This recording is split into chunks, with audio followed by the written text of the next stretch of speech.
ॐ विश्वानि देव सवितरदुरितानि परासुव यद्भद्रं तन्न आसुव। ओम शांति शांति शांति। नमस्ते आप सभी को। आज हम लोगों ने एक विशेष, क्योंकि त्योहार है हमारा, तो उस त्योहार के लिए एक विशेष कक्षा आयोजित की है कि हम थोड़ी सी चर्चा कर लें। बीच में एक दिन स्त्री दिवस का गया है, जो वीमेन डे के नाम से मनाया जाता है पूरी दुनिया में।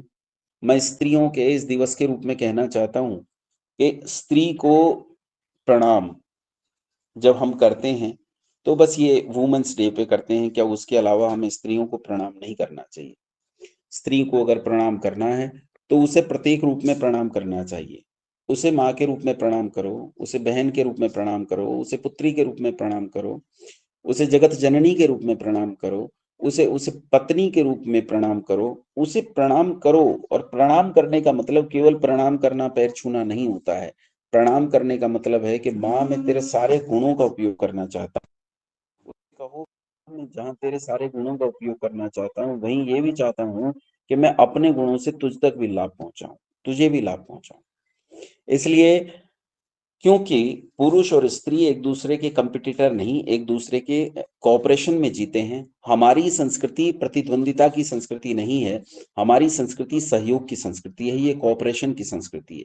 स्त्री और पुरुष एक दूसरे के पूरक होते हैं, स्त्री और पुरुष एक दूसरे के कंपटीटर कभी नहीं हो सकते। इसलिए आजकल जो बहुत बुरा सा चलन आ गया, मुझे अच्छा नहीं लगता है। लेकिन आप मैट्रिमोनियल केसेस में ही देखिए, मैं कल की ही अखबार में एक रिपोर्ट पढ़ रहा था, एक मैगजीन का सर्वे है। वो सर्वे कहता है कि ये जो कोर्ट कचहरी हैं, ये 95% मैट्रिमोनियल केसेस से भरे पड़े। अब इसमें कितनी बुरी स्थिति है, इसमें इतनी बुरी स्थिति है, स्त्रियों पर अत्याचार है। स्त्रियों को दहेज के लिए प्रताड़ना दी जा, अभी भी दी जाती है, ऐसा नहीं है कि बंद हो गई है। स्त्रियों को दहेज के लिए प्रताड़ना दी जाती है, डोमेस्टिक वायलेंस होता है, डराया जाता है, धमकाया जाता है, मारा जाता है, पीटा जाता है, नहीं हो तो मानसिक शोषण किया जाता है। अब एक स्त्री अपना घर छोड़ के आपके घर में आ गई है, आप उसके साथ बोलोगे नहीं, बात नहीं करोगे, उसके साथ बदतमीजी करोगे, या फिर उस पर ऐसा दबाव बनाओगे कि मैं तुझे खाने को देता हूं तो ये हर तरह का डोमेस्टिक वायलेंस है। और इसके कारण उपजता है एक ऐसा ऐसा विद्रोह जो बहुत बुरा होता है। आज एक महिला की तुलना में 3 पुरुष आत्महत्या कर रहे हैं। मैट्रिमोनियल केसेस में 3 पुरुष हत्या आत्महत्या कर रहे हैं। कारण कारण शोषण, बलवान का कमजोर पर शोषण। अब जब स्त्रियां बलवती होती हैं तो वो पुरुष का शोषण करेंगे, और पुरुष बलवान होता है तो स्त्रियों का शोषण करता है। लेकिन ये याद रखना चाहिए कि राजा अश्वकेतु ने कहा है, न अपि स्वैरी स्वैरिणी कुतः, अर्थात पुरुष पहले स्वैरी होता है। जब भी मुक्त होकर अत्याचारी होगा तो पहले पुरुष होगा और स्त्री बाद में होगी। हाँ, अनुसरण करने वाली होती है। शास्त्र ने, नीतिकारों ने स्त्री को वल्लरी कहा है। वल्लरी मतलब बेल। बेल मतलब पेड़ के तने पर चढ़ती है, जैसा जैसा पेड़ चढ़ेगा वैसा वैसा बेल भी उसके पीछे पीछे चढ़ जाती है।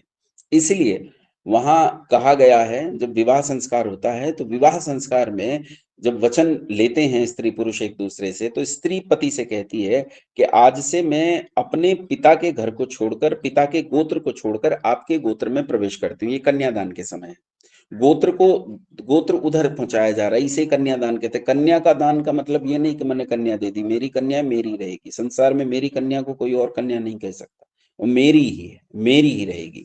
लेकिन कन्या को मैंने उस गोत्र में स्थापित किया है। ठीक वैसे ही जैसे हम धान को बोते हैं, तो धान के बीज को बोकर जब उससे पौधा निकल जाता है तो पौधे को एक खेत से उठाकर दूसरे खेत में रखा जाता है, तो उसकी प्रगति, उन्नति और संसार के लिए कल्याण अधिक होता है। उसी तरह से कन्या को एक गोत्र से उठाकर दूसरे गोत्र में रखा जाता है। कोई कहे पुरुष को क्यों नहीं रखते, उसकी योग्यता नहीं है, वो कर नहीं सकता इस कार्य को। जिसकी योग्यता है, जिस क्षेत्र की जिसकी योग्यता अधिक है, वही उस क्षेत्र को कर सकता है। इसलिए उसकी योग्यता अधिक होने के कारण उसे वहां रख दिया जाता है। और जब कन्यादान का समय होता है, तब उस समय स्त्री पुरुष से कहती है कि भाई, आज से मैं अपने पिता का कुल छोड़कर, अपने पिता का गोत्र छोड़कर आपके कुल, आपके गोत्र में प्रवेश करती हूँ, और जैसा जैसा व्यवहार आप करोगे, आपके पीछे पीछे आपकी अनुचारिणी बनकर वह करूंगी। आप अपने माता पिता के साथ जैसा व्यवहार करोगे वैसा व्यवहार मैं करूंगी। माता पिता का सम्मान करोगे, मैं भी सम्मान करूंगी। और भैया, घूंसे मारोगे तो तुमसे ज्यादा मारूंगी। तो जैसा तुम करोगे वैसा मैं करूंगी। तो यहां अच्छे से समझ लीजिए, पुरुष जैसा करता है वैसा स्त्री करती है। हाँ, मैं ये नहीं कह रहा हूं कि ऐसा एकदम 100%। कई कई स्त्रियां बहुत डोमिनेंट हो जाती हैं, बहुत प्रभावी हो जाती हैं, तो उनकी भी गलतियां हो सकती हैं। लेकिन ये भी शक नहीं है, इसमें भी संदेह नहीं है कि अधिकांश स्त्रियों का शोषण होता है। हाँ, आज पुरुषों का भी शोषण बड़ी मात्रा में हो रहा है। लोग आत्महत्याएं कर रहे हैं, लोग मर रहे हैं, लोग परिवार छोड़ रहे हैं। मैं तो अभी पिछले दिनों कुंभ पर बहुत सारी वीडियो देखी सोशल मीडिया में, तो वहां वो जो नागा साधु है, उन नागा साधुओं से वो इंटरव्यू ले रहा है एक सोशल मीडिया वाला पत्रकार, तो पूछ रहा है कि आप नागा क्यों बने। बोले अधिकांश ने, मतलब उनमें से कुछ ने अपने अलग कारण भी बताए, लेकिन अधिकांश ने कारण ये बताया कि मेरी पत्नी या प्रेमिका ने मुझे त्याग दिया, इसलिए मैंने संसार त्याग दिया। ये भी एक तरह की आत्महत्या है, क्योंकि वो बेचारा अपना पिंड दान कर देता है तब नागा साधु बनता है। तो इसलिए स्त्रियों को होलिका नहीं, जगत जननी माँ भगवती सीता के जैसा बनना चाहिए, प्रयास करना चाहिए। अब माँ सीता कहाँ राम जी से दबी, माँ सीता कहाँ राम जी से कहीं हीन आकी गई, या उन्होंने, हाँ, वो सदैव उन्हें स्वामिनी कहते रहे, वो सदैव उन्हें स्वामी कहती रही। और जहां अवसर आया, वाल्मीकि रामायण ही उठाकर पढ़े, तो जब अग्नि परीक्षा की बात होती है, तो अग्नि परीक्षा यूं नहीं कि अग्नि में से निकली थी। अग्नि परीक्षा ये थी कि जब वो रावण के घर से लौटकर आई, तो राम जी जानते थे संसार में 100 मुंह हैं और 1000 बातें लोग करेंगे, और संसार अलग नहीं होता। जैसा तब था ऐसा आज है, जैसा आज है ऐसा तब था, राम जी जानते थे। इसलिए संसार के सामने वो बताना चाहते थे कि मेरी पत्नी कितनी पवित्र है। और तब उन्होंने एक कठोर बात कही, सीता से कहा कि देखो, अपने कुल की रक्षा के लिए, कुल के सम्मान की रक्षा के लिए मैंने इस युद्ध को जीत लिया है, और इसी युद्ध में हे सीता, मैंने तुझे भी वापस प्राप्त कर लिया है। और अब तू रावण के घर से लौट कर आई है, मैं नहीं जानता कि तू रावण के घर में किस तरह रही, तेरे लिए चारों दिशाएं खुली हैं, तू जहां जाना चाहे वहां जा सकती है।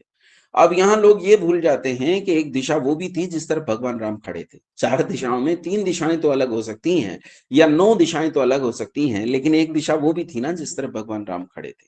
ये लोग भूल जाते हैं।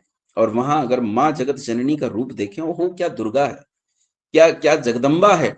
अरे साहस देखना चाहते हैं, जिसने रावण को मार डाला, ऐसा महाभयंकर महाप्रतापी राजा सामने खड़ा है। ऐसा राजा जिसकी सेना ने दुनिया के सबसे शक्तिशाली राजा और उसके संसार को भस्मीभूत कर दिया, उसके सामने 1 साल से सूखी बिना रोटी खाए, कभी पानी पी लिया कभी नहीं पिया, पीली पड़ चुकी एक कन्या खड़ी है, और दहाड़ कर कहती है कि अरे तुम जैसी बात कर रहे हो तो अशिक्षितों जैसी बातें हैं। मेरा विवाह जिससे हुआ वो तो मर्यादा पुरुषोत्तम श्री राम थे, तुम कौन हो? क्या तुम कोई बहरूपीय हो? महामूर्खों जैसी, उज्जड़ गंवारों जाहिलों अशिक्षितों जैसी बात करने वाले तुम कौन हो? कमाल की बात है, उस समय उठकर देखिए तो वो राम जी को चुनौती देती हैं और बुरी तरह धमकाती हैं, और उनका ये रौद्र रूप देखकर वो सारी प्रजा भगवान राम को छोड़कर मैया भगवती जानकी सीता के साथ खड़ी हो जाती है। और तब राम माँ सीता के पास जाकर सारे संसार की ओर मुख करके कहते हैं कि देखो संसार के लोगों, मेरी सीता इस भयंकर विलक्षण अग्नि को पार करके भी मेरे पास आई है, इसके जैसा पवित्र संसार में दूसरा कुछ भी नहीं हो सकता। यही तो अग्नि परीक्षा थी। माओ को सीता बनने का प्रयास करना चाहिए। अपनी कन्याओं में माँ भगवती जानकी को स्थापित करने का प्रयास करो, अपाला गार्गी अनुसुईया को स्थापित करने का प्रयास करो। उनमें केवल लक्ष्मीबाई मत रखो। हम समस्या क्या है, उठो द्रौपदी शस्त्र उठा लो, अब केशव ना आएंगे। क्यों शस्त्र, घर में क्यों हथियार उठवा रहे हो? यह अच्छी बात नहीं है, यह अच्छी बात नहीं है। हम केवल उसमें लक्ष्मीबाई रख दें और उसके भीतर से जगत जननी सीता को निकाल लें, ये ठीक नहीं है। जहां उसके भीतर आप लक्ष्मीबाई रखो, वहीं उसके भीतर परिवार निर्माण, समाज निर्माण ये भी रखो। आप बताओ ना कि एक माँ कर्णावती भी हुई, महाराणा सांगा की पत्नी है। अरे जो 1000 1500 से ज्यादा स्त्रियों को लेकर उस भयंकर धधकती आग में कूदकर जल मरी, भस्म हो गई, जिसने अपने बालकों की रक्षा के लिए दुनिया के सबसे शक्तिशाली राजा के सामने शीश नहीं झुकाया, पुरुषों के सकल मर जाने पर भी अपने किले को तब तक नहीं छोड़ा जब तक उनकी राख ही हवाओं में नहीं मिल गई। बंधुओं, वीरता कम नहीं थी माँ कर्णावती में, लेकिन माँ कर्णावती में पालन था, माँ कर्णावती में पोषण था, माँ कर्णावती में श्रृंगार था, ममत्व था, स्नेह था, लाड़ था। माँ कर्णावती में वो दैदीप्यमान ज्वाला थी जो न केवल जलाकर भस्म करती थी, वो अपितु प्रकाशित करती थी, पोषण करती थी, पालती थी, संसार को बनाती थी। मुझे मेरी माँ की 2 स्टैंजा बहुत पसंद है, मैं आपके बीच में उनकी 2 पंक्तियाँ प्रस्तुत कर रहा हूँ। उसने लिखा था, "look at the nature, what it conceive, that is the perfection we have to achieve." कि इस प्रकृति को देखो, ये प्रकृति माँ ही जैसी तो है। जैसे माँ अपनी कोख में रखकर बच्चे को कंसीव करती है, उसका पालन-पोषण, निर्माण करती है, सृजन करती है, वैसे ही ये सृष्टि भी सारे संसार का निर्माण, सृजन करती है, पालन-पोषण करती है और ये दक्षता हम सबको हासिल करनी चाहिए। न केवल स्त्रियों को अपितु पुरुषों को भी इस दक्षता को प्राप्त करने का प्रयास करना चाहिए। इसलिए अपनी कन्याओं को निश्चित रूप से सक्षम बनाओ, सशक्त बनाओ, उनके हाथ में पिस्टल भी दो, माउज़र भी दो, लेकिन उनके हाथ में सृजन भी दो, उनके हाथ में लाड़ भी दो, उनके हाथ में ममत्व भी दो। उन्हें ऐसी कंप्लीट नारी बनाओ, जो इस सारे संसार को बचा सके। न केवल लड़ाका, झगड़ालू, वो हर समय फ़ोन पे लगे रहने वाला, "क्या हुआ? क्या बना है? अरे! मम्मी जी यहाँ तो ये कुछ खाते ही नहीं है, मूर्ख हैं, इनके यहाँ कुछ बनता नहीं है, खाना-पीना नहीं होता।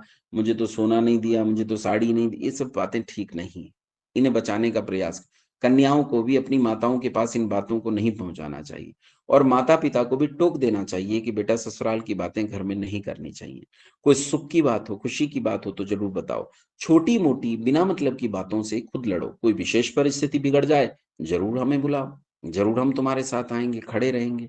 इसलिए स्त्री दिवस पर हमें प्रयास करना चाहिए कि हम स्त्रियों के भीतर स्तित्व को बचाएँ। अच्छा एक प्रश्न पूछना चाहता हूँ, अपने आप स्वयं को उत्तर दे लेना।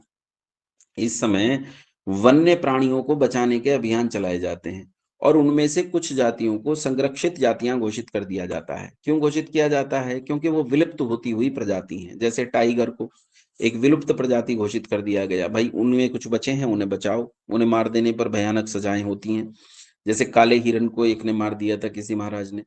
ऐसे बहुत सारे वन्य प्राणी हैं, गिद्ध जैसे मर रहे हैं, नष्ट हो रहे हैं, गौरैया जैसे लगभग समाप्त हो गई, बहुत कम स्थानों पर गौरैया बची हुई है, गौरैया नष्ट हो रही है। तो ये जो विलुप्त प्रजातियाँ हैं, इन विलुप्त प्रजातियों के लिए अलग-अलग दिवस मनाए जाते हैं। अब मैं आपसे पूछता हूँ, महिला दिवस मनाया जाता है कि नहीं मनाया जाता? मनाया जाता है। पुरुष दिवस मनाया जाता है कि नहीं मनाया जाता? नहीं मनाया जाता। नारी सम्मेलन मनाए जाते हैं, पुरुष सम्मेलन नहीं मनाए जाते। क्यों? क्योंकि स्त्री एक विलुप्त होती हुई जाति है। लेकिन विलुप्त कहाँ हो रही है? स्त्रियाँ तो बहुत सारी हैं। इंस्टाग्राम पर तो स्त्रियाँ ही स्त्रियाँ हैं। तो स्त्रियाँ विलुप्त कहाँ हो रही हैं? स्त्रियों की संख्या तो उतनी है जितनी पुरुषों की है। फिर क्यों कह रहे हैं कि हम इनका सम्मेलन करें, स्त्रियों की रक्षा करो, हाय मर गए, स्त्रियों को बचाओ, स्त्रियों को बचाओ। ये स्त्रियों का रोना नहीं रो रहे हैं। ये स्त्रियों के भीतर मरते हुए स्त्रीत्व का रोना रो रहे हैं। स्त्रियों के भीतर स्त्रीत्व मर रहा है। उस स्त्रीत्व को बचाने का प्रयास करना चाहिए। आज के लिए इतना ही, हमारा समय पूरा हो गया है। बाकी